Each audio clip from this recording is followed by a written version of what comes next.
Live número 9, Almoçando com Contador. Aqui é Elisângela Fei, da Conar Consultoria. Hoje o nosso encontro é sobre a declaração do Imposto de Renda Pessoa Física, exercício 2025. Seja muito bem-vindo. Nós vamos compartilhar alguns pontos que foram inovados na declaração do Imposto de Renda 2025 em relação a de 2024, sugestões, algum ponto que você tenha dúvida, pode escrever aqui abaixo, tá? Que nós vamos, ao longo da live, nós vamos conversar sobre esse assunto. Ou se de repente você assistir a nossa live gravada, você pode colocar nos comentários, de repente encaminhar um direct. Estamos à sua disposição, ok? Seja muito bem-vindo, todos os presentes. Então vamos iniciar a nossa live de hoje. Declaração do Imposto de Renda Pessoa Física. Então, às vezes existem algumas dúvidas, né? Quanto que eu devo declarar?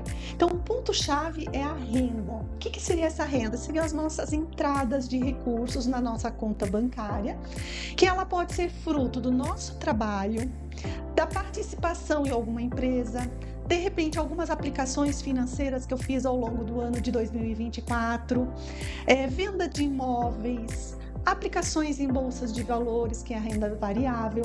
Então tem alguns pontos onde a gente precisa tomar cuidado. Em linhas gerais, a obrigação de fazer a declaração do imposto de renda é com base no valor dos rendimentos tributáveis. Em linhas gerais, rendimento tributável é o salário ou renda proveniente de aluguéis, rendimentos de aplicação de financeira. Algumas aplicações financeiras, elas são isentas do imposto de renda, outras elas têm uma tributação exclusiva na fonte e outras eu preciso considerá-las como rendimento tributável. Então depende do formato da sua aplicação financeira. Ali a gente teria que ter alguns pontos que, sendo obrigatórios de serem declarados nessa declaração de 2025. Hoje, então, nós vamos tratar de alguns pontos. Eu sou obrigada ou não obrigada a declarar o imposto de renda. Sempre oriento que, mesmo quando você não tem a obrigatoriedade de fazer a sua declaração do imposto de renda, eu sempre recomendo, na medida do possível, faça a sua declaração do imposto de renda.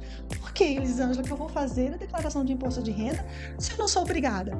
Olha só, muitas vezes, em casos de aquisição de imóveis, um exemplo, um terreno, um lote, né, que vai ser financiado, geralmente a própria loteadora ou mesmo as empresas, as instituições financeiras que vão liberar aquele crédito, elas solicitam a declaração do imposto de renda do ano anterior, no mínimo.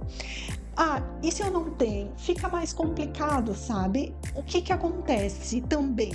De repente, o limite hoje é de R$ 33.888, que é o limite. Acima desse valor eu tenho como obrigação fazer a declaração do imposto de renda. Mas de repente, no ano anterior eu obtive uma renda de R$ 30 mil. Muitas vezes, a análise do financiamento foi aprovado ter aquele financiamento. Então, com base na declaração de imposto de renda, um documento hábil, né? Então, que possa provar a capacidade de pagamento que você tenha. Outro ponto também é a evolução do seu patrimônio. Então, ao longo dos anos, né, muitas vezes há alguns imóveis que ainda não estão devidamente regularizados, apesar que eu sempre recomendo, mesmo que o imóvel ainda não esteja com a matrícula no seu nome, você tem, por certo, um contrato de compra e venda ou uma doação. Eu entendo que você já deveria informar isso na declaração de imposto de renda.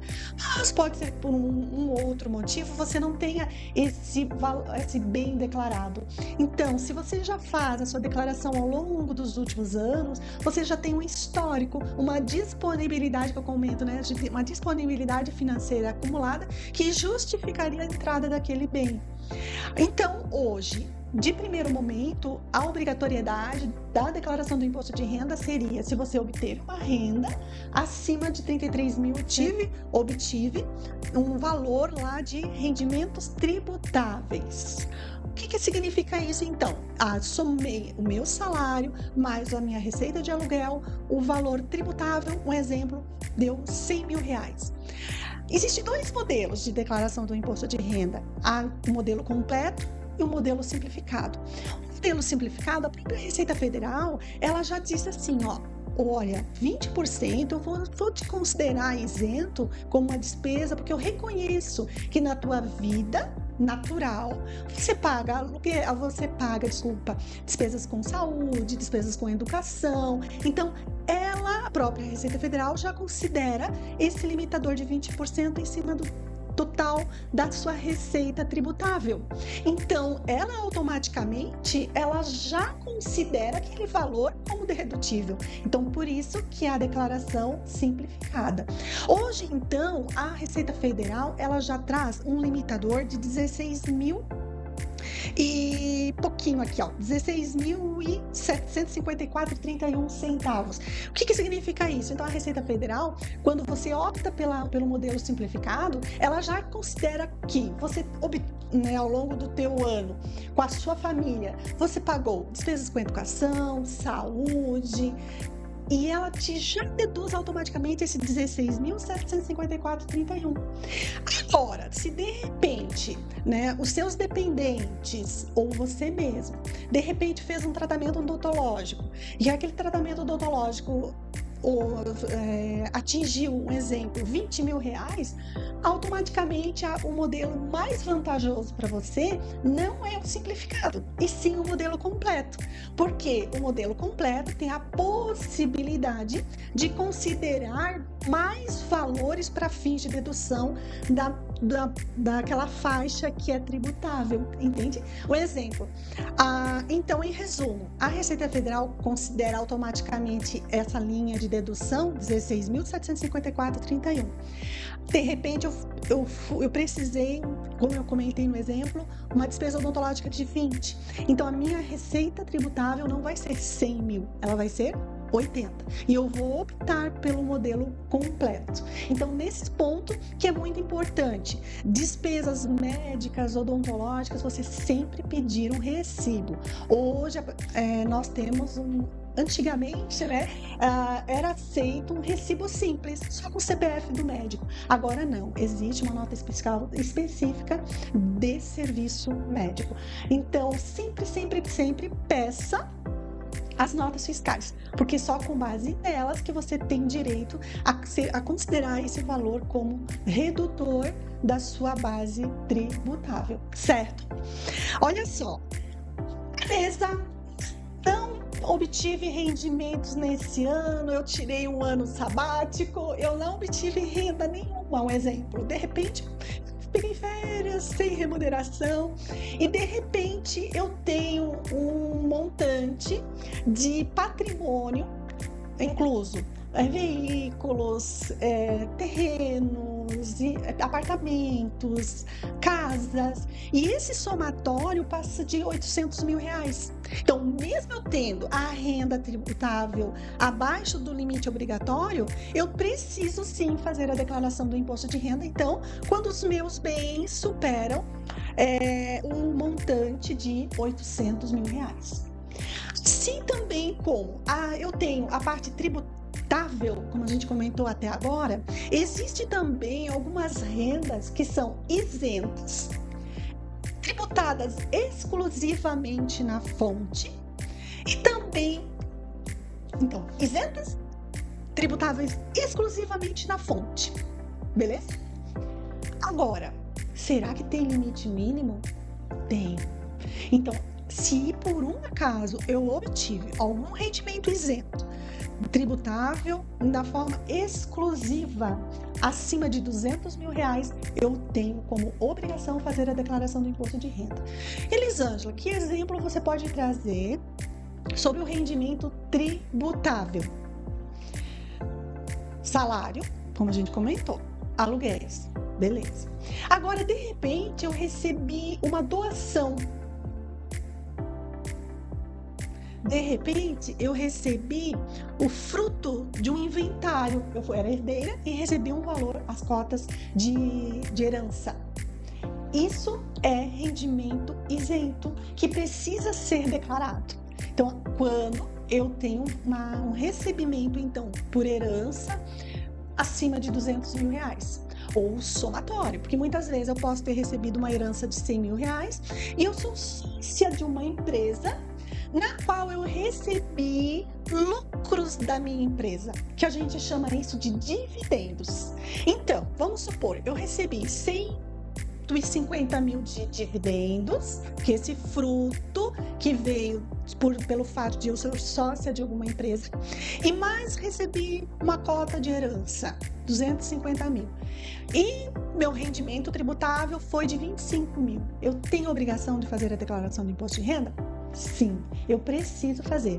E a informação, ela não vai ficar lá em rendimento tributável, porque ali, se for colocada ali, o sistema da Receita vai calcular o imposto de renda para você pagar ou, de repente, para fazer um comparativo se você tem direito a restituir ou a pagar. Sempre quando a gente fala na questão tributária em restituição, é fato de que você, por algum motivo, pagou a maior. Então, você tem direito a restituir ou a pagar. Se de repente, um exemplo, lá na minha fonte tributável, eu como empregada, de repente, eu recebi 25 mil. Agora, eu tinha renda de aluguéis, e que somado a essa renda aqui, eu como empregada, na hora da declaração de ajuste anual, que é agora essa fase que nós estamos, vai somar as rendas. E ali, muitas vezes, geraria o imposto de renda a pagar, certo? Qualquer dúvida que você tiver, pode colocar aqui nos comentários, tá? Nós estaremos respondendo vocês com muita alegria, tá certo? Olha só, outro ponto que eu trouxe aqui. Beleza, olha só, nós falamos então de rendimentos tributáveis e não tributáveis. Falamos então da renda proveniente do meu trabalho como empregada, da minha renda recebida como participante de uma sociedade, então como sócia, de repente recebimento por doação, por herança, certo? Mas muitas vezes eu tenho uma série de aplicações dos meus investimentos que eu fiz ao longo do ano. De repente eu tenho investimentos de poupança, é um exemplo, é um rendimento na qual eu coloco um valor na poupança, obtenho renda, essa renda é isenta do imposto de renda. Então, os rendimentos da poupança a gente coloca lá na ficha rendimentos isentos. De repente, eu fiz aplicações em títulos do governo, fiz a venda, ou fiz primeiramente aplicação em bolsa de valores, mercadorias, mercado de futuros. Então, nesse caso, o que é obrigatório? Se de repente eu só fiz a aquisição de ações, não teria obrigação de fazer a declaração do imposto de renda. Agora, se eu efetuei uma venda, tá? A partir do momento que eu tenho uma venda de ações oriunda, assim, eu tive uma lucratividade de 1 centavo, eu sou obrigada a fazer a declaração do imposto de renda, independente se eu obtive rendimento tributável, não tributável. Então, eu comprei ações na Bolsa de Valores, perfeito, não tem problema, eu adquiri, isso vai somando lá nos meus bens, certo? Agora, eu não fiz nenhuma venda, ou se eu fiz alguma venda e não obtive lucro, eu não tenho obrigação. Agora, se eu obtive lucro com a venda dessas ações, não importa o valor, eu tenho que fazer a declaração do imposto de renda. Lembrando sempre que nas vendas de ações, até venda de R$20 mil no mês, mesmo eu obtendo lucro, eu não preciso pagar imposto de renda, mas eu preciso declará-las lá na declaração de ajuste anual. Eu sempre recomendo, né? Quem trabalha com a parte de bolsa de valores, venda de ações, precisa ter uma contabilização, né? Uma organização mensal, porque dependendo das vendas efetuadas no mês, o recolhimento do imposto de renda é mensal. Então, a gente sempre precisa tomar cuidado nesse ponto, né?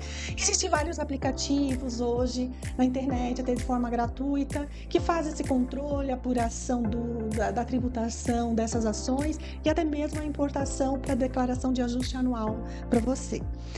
Outro ponto muito importante. Então, nós trabalhamos, né, trazendo essa parte do rendimento tributável, do não tributável, da tributação exclusiva na fonte. Beleza, então nós temos os limites que a gente conversou, essa live vai ficar gravada, você pode, de repente, se tem uma dúvida nesse ponto, discutir esses pontos iniciais que a gente conversou. Agora, pode ser também que eu não obtive renda acima de 33.888, pode ser que eu não tenha bens do meu patrimônio que supere R$800 mil, pode ser que eu não obtive dividendos, lucros da minha empresa superiores a R$200 mil, mas de repente eu decidi por usufruir de um benefício tributário que nós temos hoje no país, no sentido quando eu vendo um imóvel. Um exemplo, na minha declaração do imposto de renda, de repente, eu tenho um imóvel lá, uma casa, e ela está lá na minha declaração do imposto de renda por R$100 mil. Principalmente aqui na nossa região é muito comum, né? De repente, pode ser que veio o interesse de um comprador e ofereceu para você R$1.500.000. Opa! Vi que é viável, fiz a venda daquele imóvel. Em linhas gerais, haveria necessidade de recolhimento de 15% sobre o ganho de capital. O que é ganho de capital? É a diferença do valor de venda menos o valor de aquisição. O valor de venda foi R$1.500.000, certo? E o valor de aquisição foi 100. Então, eu teria que pagar 15% em cima dessa diferença de R$1.400.000. Olha só a carga tributária. A Receita Federal, ela traz um benefício nesse caso. Ela diz assim, beleza, eu entendo que você tinha esse imóvel, ele era residencial, eu sei que não seria justo da minha parte te cobrar um imposto, visto que você não vai ter condições, né? Eu vou tirar 15% teu e eu sei que você precisa comprar outro imóvel residencial, não vou te deixar sem casa, né? Então, o que a Receita Federal ela coloca? Olha, vou te dar uma chance. Se você, dentro de 180 dias, adquirir outro imóvel residencial, eu não vou te cobrar nada. Beleza, você ganhou esses 15% desse ganho de capital que foi R$1.400.000. Mas desde que você compre outro imóvel residencial dentro de 180 dias. Por isso que a pessoa que tem essa transação naquele ano, ela tem obrigação de informar essa transação na declaração de ajuste anual. Então, é um dos pontos que é necessário ter essa informação, mesmo que, de repente, naquele ano, eu não obtive de renda R$33.888, né? Então, eu fiz essa transação, me beneficiei, então eu preciso informar isso na declaração de ajuste anual. Essa declaração de ajuste é uma importação, essa informação desse ganho, né? É uma informação que ele sai de um sistema da própria Receita Federal chamado GCAP. É G de ganho, CAP de capital. Então, naquele sistema ali, você vai colocar todas as informações desse imóvel, toda a comprovação dessa venda, questão de corretagem, ali vai ter um autoexplicativo. E você vai informar, vai deixar certinho, o próprio sistema vai apurar se de repente precisaria recolher algo de imposto de renda e você deixa guardado no teu computador. Quando for fazer a declaração de ajuste anual, faz a importação do GCAP para dentro da tua declaração de imposto de renda da pessoa física, no caso agora de 2025, das transações efetuadas no ano de 2024. Você pode ter esse benefício a cada 5 anos. Então, a partir do momento que eu obtive esse benefício em 2024, um exemplo, eu não tenho esse benefício novamente dentro de 5 anos. Só a partir lá na frente, né? Depois do 5º ano.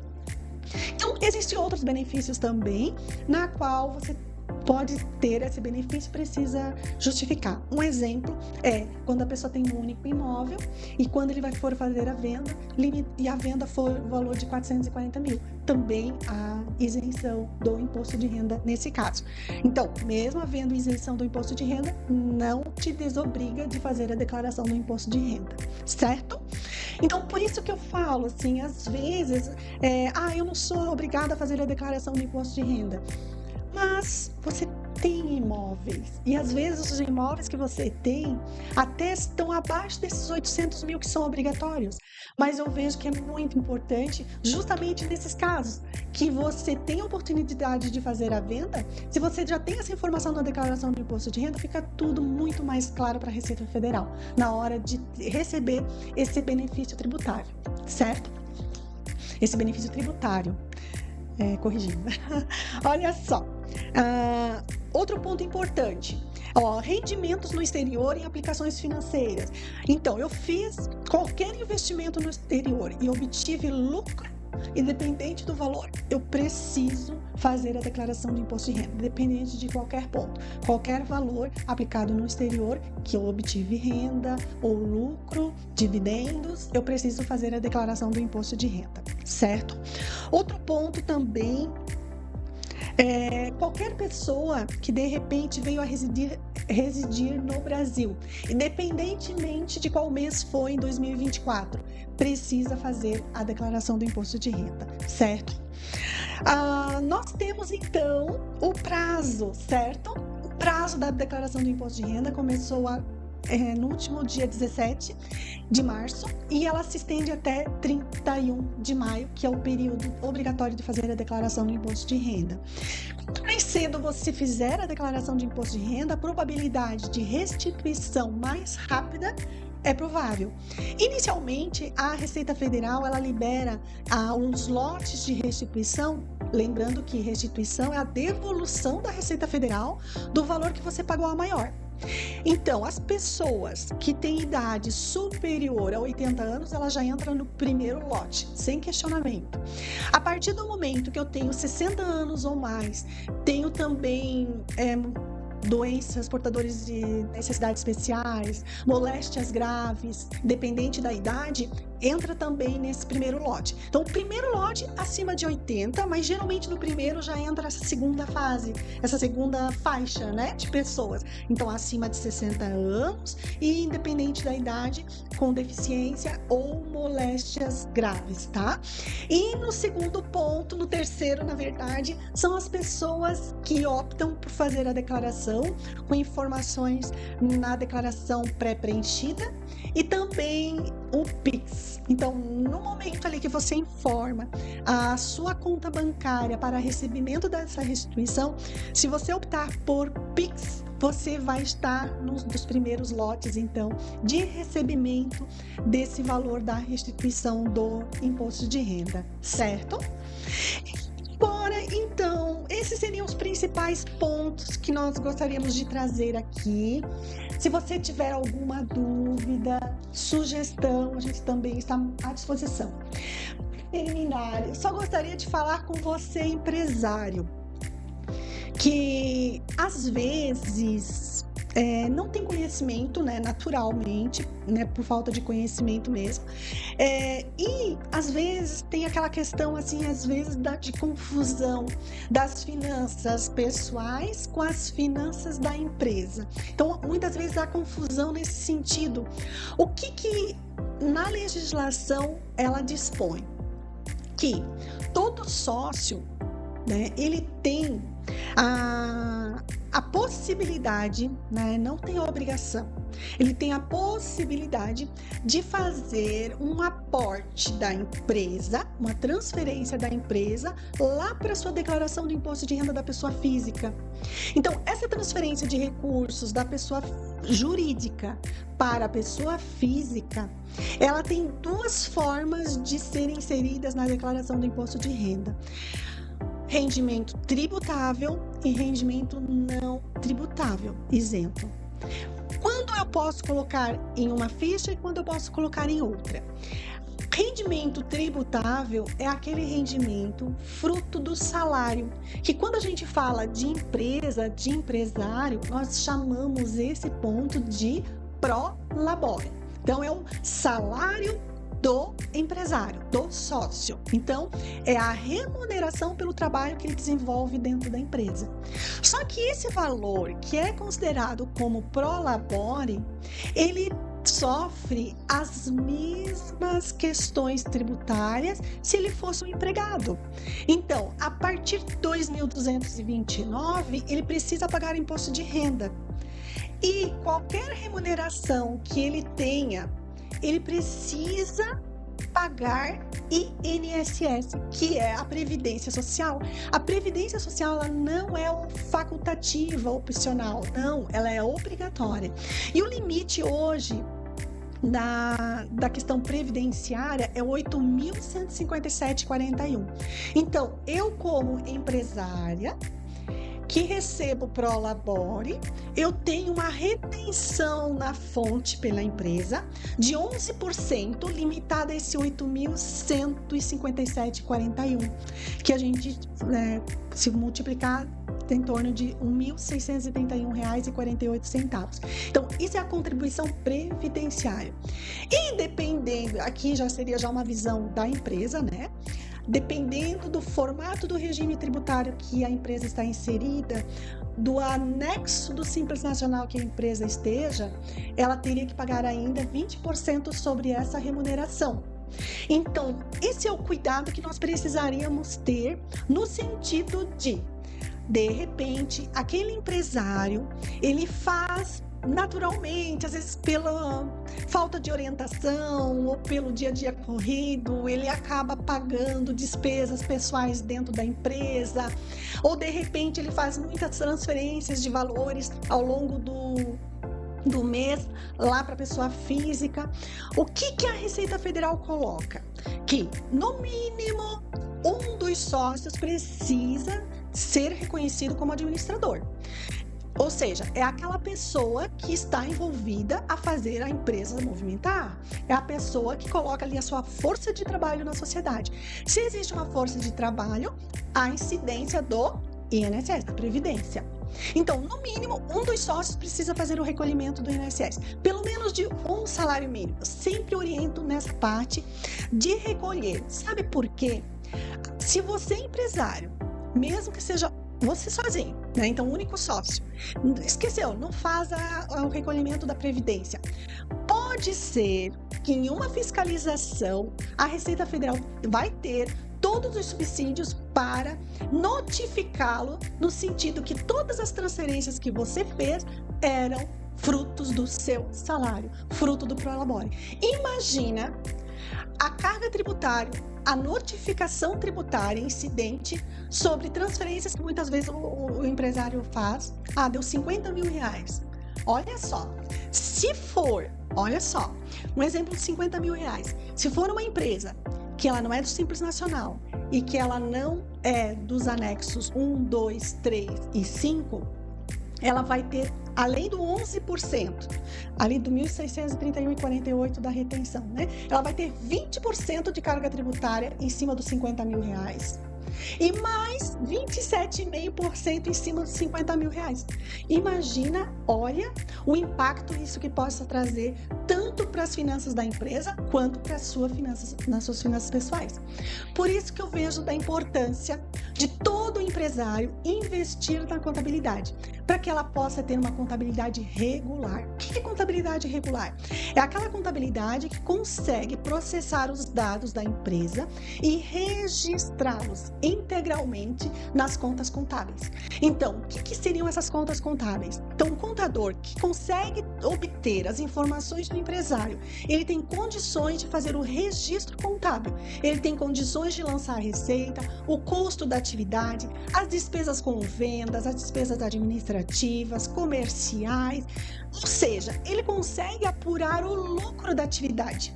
O que trago isso de tão importante?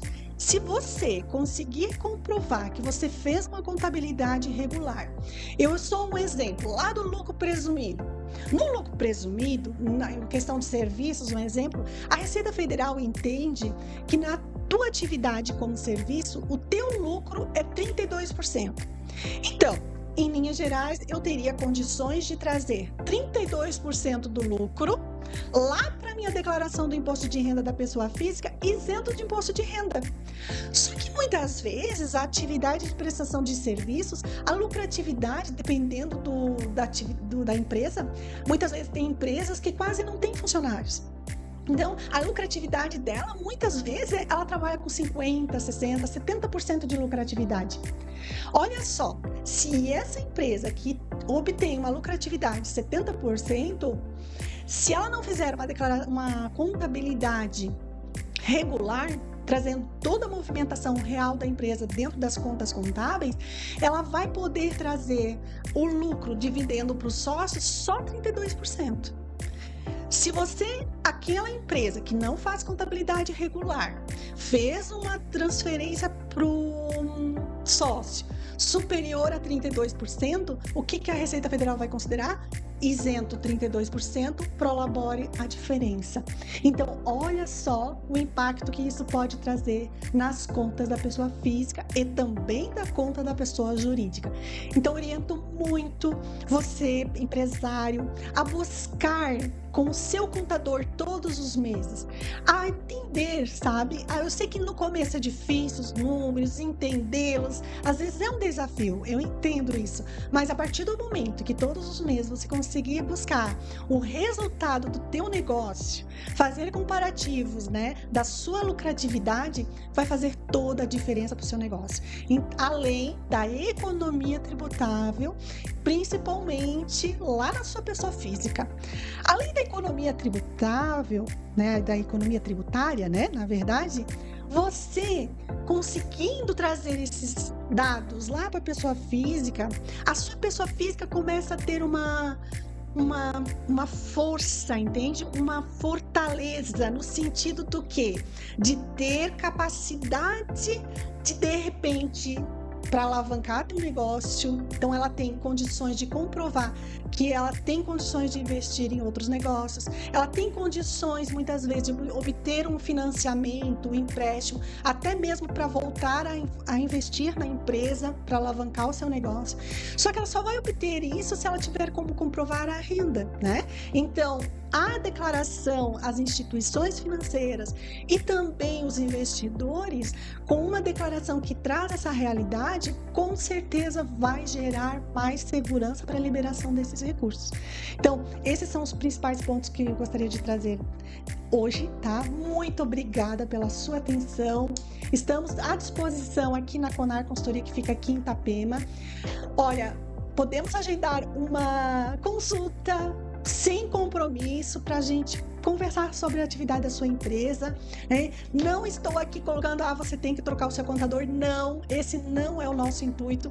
Aqui na Conar Consultoria, um dos nossos pontos-chave assim, de prestação de serviço é estar com você lá dentro da sua gestão, muitas vezes configurando o seu sistema, ajudando a organizar internamente para que as informações da sua empresa elas possam ir para o seu contador da melhor forma possível e da forma mais leve possível, certo? Muito obrigada pela sua presença, a todos os participantes, muito obrigada. Tchau, tchau, até mais, até a nossa próxima live na segunda-feira às 12h30, almoçando com o contador.